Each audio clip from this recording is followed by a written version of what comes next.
In today's video, I'm going to be talking about media lists and pitching, specifically pitching via email to bloggers. So first things first, what is a media list? A media list is quite literally a list of media contacts. Now, media doesn't always have to be, say, journalists. It's anyone that you want to contact for whatever your product is, whether that's a press release, a book review request, etc.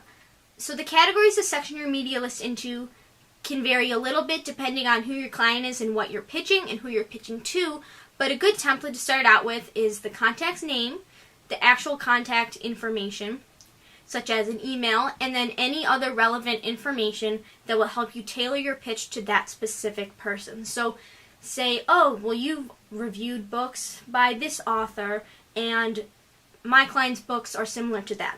That would be a good thing to include in your email pitch, which I will get to in a little bit. So media lists are time-consuming. Sometimes you can find websites or blog posts that have a media list made already, and it'll say the blog name and like what kind of books say that they're interested in. As you can tell, most of this video is tailored towards book bloggers, since that is my personal experience on both ends, pitching and being pitched to. But for the most part, you're going to have to do a lot of the research yourself. So it can be really enticing to cut corners, but you really don't want to do that to get the best result. So this brings us to pitching. While it can be enticing to do a one-size-fits-all and just put all your media contacts into one email, blind carbon copy everybody and send it out, that's not going to yield you the best result. So, like I said, for the purposes of today's video, I'm going to be using the example of pitching a book to book bloggers, and I'm going to show you some good examples and some bad examples of pitches that I've received from authors. Many bloggers, myself included, have review policies on their website that kind of outline what we want in an email pitch, but for the sake of this video, I'm just going to give you guys some best practices, because then the video would be over and I would just give you guys a link to my review policy. First things first is the subject line. So personally, I'm not overly picky about what goes in the subject line as long as review request is in there somewhere, so I know the nature of what the email is about, which is what a subject line is supposed to be. I've had people put the book title and author in there, which is fine even if it doesn't mean much to me before I open the email, or to say the genre in the subject line, which is helpful, but again, I'll see that once I open the email, if you do it right. So next, we have the easiest thing to do, yet so many people don't do it, which is why I said don't just put everybody in one email and send it out. So that is to personalize the little introduction to the email. So if someone just says hello, like when they send me an email, like that's fine, but it does raise a little bit of a red flag, like, oh, maybe you don't know my name, or it is just a general pitch. So to say like, hello Courtney, is really like, okay, well, they did the bare minimum effort and looked into who I am, because if they got me email, say from my Twitter account that's linked to my blog, then my name is right on there. I'm assuming you guys know how Twitter works if you're watching this video. But if they got my email through my Instagram, it's kind of the same thing, but my blog, you do have to go to the About page or scroll down to the bottom in order to find my name. So if I'm addressed as Hi Buried in a Bookshelf, I guess it's technically my name, but not my contact name. So that's a bit of a red flag. So you don't want to address people by their blog name. You want to do your best to find their actual name and address it to that. So a great way to convince me to read your book is to compare it to other books that I've read and have posted about on my social media accounts. So if you don't want to do all of that research, which you probably should, but if you don't want to do that, then you can just take the genre. So like, oh, I see that you read and review a lot of YA contemporary romances or a lot of new adult books. Or in your review policy, it says that you're interested in reading dystopian or sci-fi or fantasy. Then include that in there, because then it shows me, the blogger, that you actually took the time to look at my content. Because when you're pitching, say, for a book review request or any sort of pitch that it's earned media, so you want the blogger to do something for you for free. So even though you're providing a free copy of a book, that's still easily 10 hours of work that you're asking someone to do for free. So to spend the extra little time to show that you put in the effort does go a long way in terms of deciding whether or not you can actually squeeze that piece of content into your site. Now we're on to key information to include. While it's great to say contact me if you want more information, which is a great thing you should include. You need to give enough to make me convinced that I should read your book. So key things to include would be the book title, the author name, the date that the book's going to be published, when you would like a review by. And it's really important to have a synopsis of the book, because you want the genre, so you know generally if I would be interested or not. And the synopsis is really important, because I have had pitches to me, which you'll see in a little bit, that said, oh, well, we haven't released the blurb yet. So it's like you're asking me to decide whether or not to review the book without really knowing like what the story is about. You can tell me, oh, it's a, say, second chance romance, but you're not actually telling me the plot. So there are workarounds to that, but generally bloggers aren't going to go and release your synopsis, so even if you haven't released it to the general public yet, you can still feel pretty comfortable putting it in an email. So you do want to include enough information that the person you're contacting will not lose interest and delete your email or not want to respond. Helpful things you can attach to the email as well would be the book cover, if it's available yet, if you have it done. It's not necessary, but it is like a nice, helpful thing to get a feel of the book. Any other relevant links, you can put buy links or pre-order links, which it would be probably at that point if the book hasn't come out yet. You want to put that in there too. Anything helpful if you're asking for like a promo post or something, just so we don't have to go look for it, because again, that takes more time and then it's less likely that we'll post about it. So at the end of the email, make sure to provide any additional information, such as if you or your client, wherever you're sending it from, is interested in doing an interview or a guest post, because that's what I normally ask when I respond back. And if I want to read the book, or if I don't want to read the book or I don't have time, I say I am open to doing an excerpt or a guest post. So if you or your client are open to that, that is a great thing to include as well. And I've never had media lists that were big enough that I could not individually send each email. So like I said earlier, it is more time consuming. But you really will have just a general pitch. The only thing that would change is the hi so-and-so, and then the one line about why their previous content they've created is similar to what you're asking of them, so why it's a good fit. So it really is a lot of copy and pasting. It's just those little personalized details that make a big difference. You really want to do that because that will likely get you yield better results. So now we're going to look at some examples of pitches that I've gotten sent to me, and I'm going to block out all of the identifying information, but I'll explain it to you guys so you kind of know what I blocked out without giving away who it was. Okay, so I know a lot of info is blocked out on this email that you guys see here, but as you can see in the subject line, blogger book tour opportunity for title and then the author. So that's it doesn't say review request in there, but since it says book tour, I know what that is, so that's a sufficient enough subject line for me.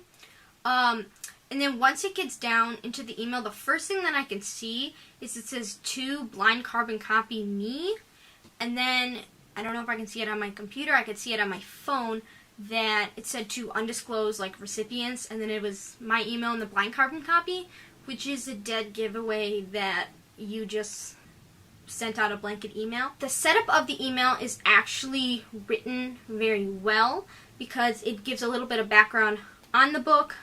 The first line is, I'm writing to see if you'd be interested in participating in a blogger book tour for blah blah blah. It's going to release this day.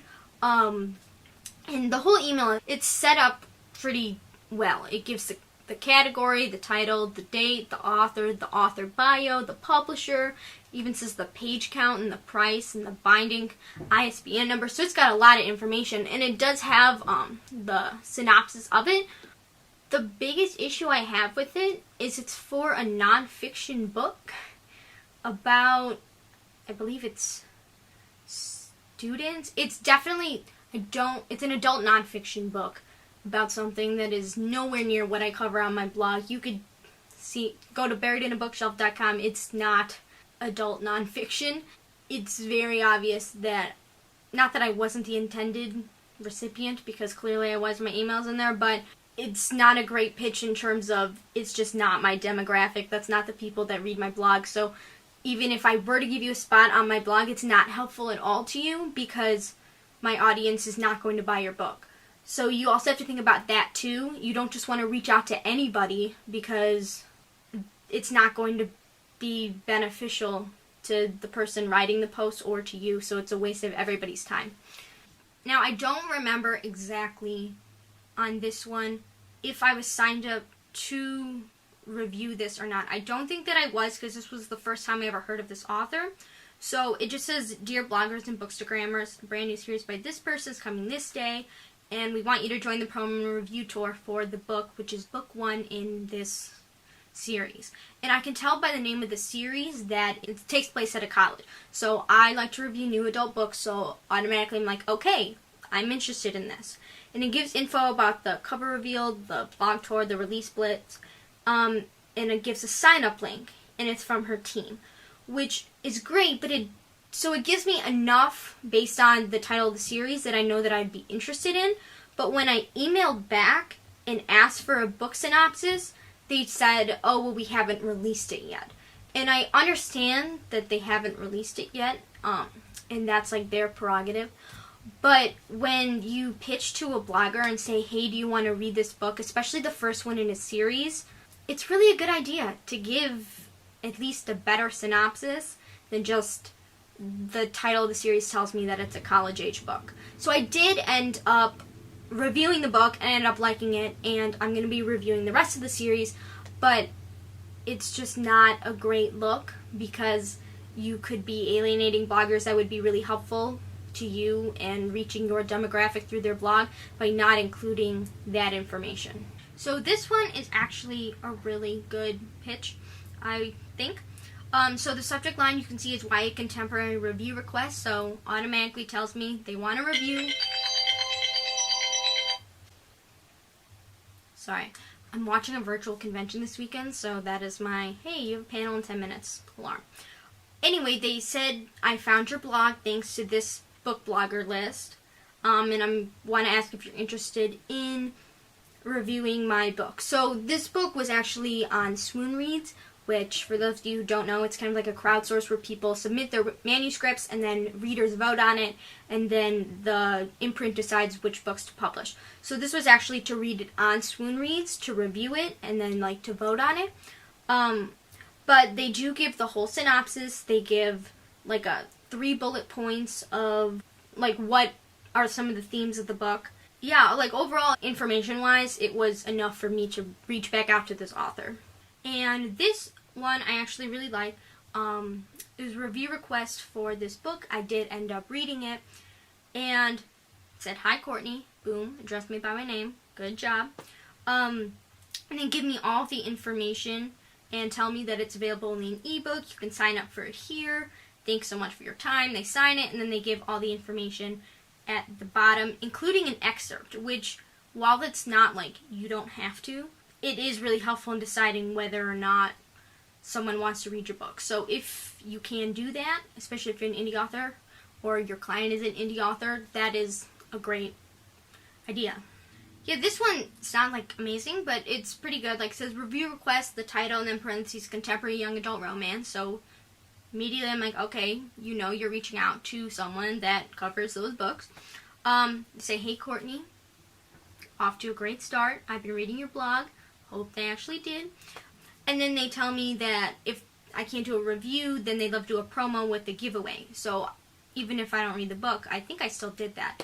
Yeah, then they give all the information I told you guys would be really good information to put. So it was definitely enough for me to reach back out to this author. Boom, we're starting off with Dear Buried in a Bookshelf. Great. It's not a very long email. They offer to send a paperback if it's more convenient. They don't give me a synopsis. They give me a link to their Goodreads and their Amazon, which isn't terrible, but overall, the book isn't what I typically cover, so I did not cover it. But that just goes to show that you really should be looking at the demographic and the typical content of who you're reaching out to, because that was not it. Now this last one, was actually well written. They addressed me by name, gave me all the information about the blurb, and sent me a cover picture, everything like that. And they gave me definitely enough information that I knew that I was interested in it, and they did give me a cover photo, which was, again, not necessary, but really nice. So I did end up reviewing this book and doing an interview with the author.